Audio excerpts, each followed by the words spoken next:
I've just come from the municipal court of Fulton County, where I've filed a 4-count indictment for an arrest warrant for DA Fani Willis.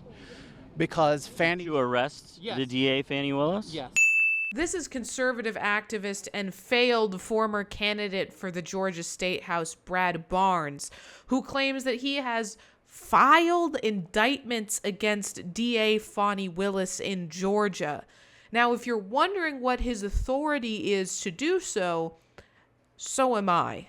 Have you spoken with lawyers and putting these together? I have plenty of friends who are attorneys that I talk to regularly and bounce ideas off of. Okay, was this well thought out enough? I think so.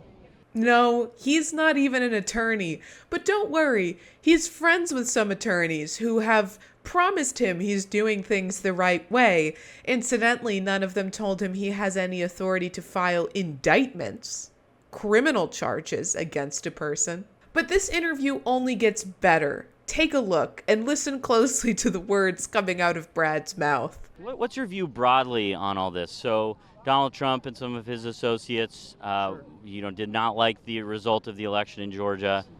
I think that people found it implausible that an Alzheimer's patient that can barely form a sentence is getting the most votes. Sorry, a what?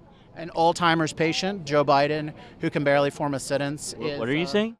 I'm saying that Joe Biden is cognitively in decline, and that's fairly obvious. I'm Rayy Vana, and welcome back to Rebel HQ. If you're going to accuse someone else of being in cognitive decline, you'd best not mix up your words or call Alzheimer's all-timers. But should we really expect more out of someone who legitimately believes that the 2020 election was stolen and that Donald Trump is the true president? Probably not. We should keep those expectations as low as they can possibly go. But speaking of low expectations, let's take a look at what this other Trump supporter had to say and her defense of Donald Trump. She believes that it's impossible for Donald Trump to be convicted on any of his 91 indictments. I don't care if he is in a jail cell. I am one of those people that will vote for him no matter what. Because how do you feel about the concept of law and order in general?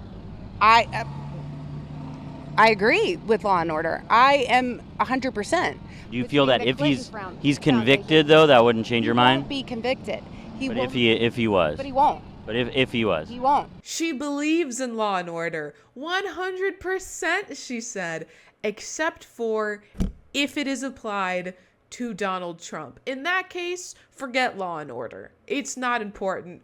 Donald Trump is innocent. And you'll notice that she refused to answer his question there, and she keeps refusing to answer it. She sticks her fingers in her ears and goes la la la la la because she can't fathom that Donald Trump might actually be guilty. But if he was convicted? He won't be convicted. But if he was convicted? It is impossible. I don't know, but I'm saying, what if he's found guilty? He won't be. But what if he is? I'm not going to answer that question. Okay. He won't be. But if a trial takes place and then he's found guilty, like, what if that happens? I'm not going to answer that question. Okay. If that doesn't convince you that Donald Trump's supporters are in a cult, I don't know what will. She can't even fathom a world in which Donald Trump is found guilty for the crimes he very much did commit.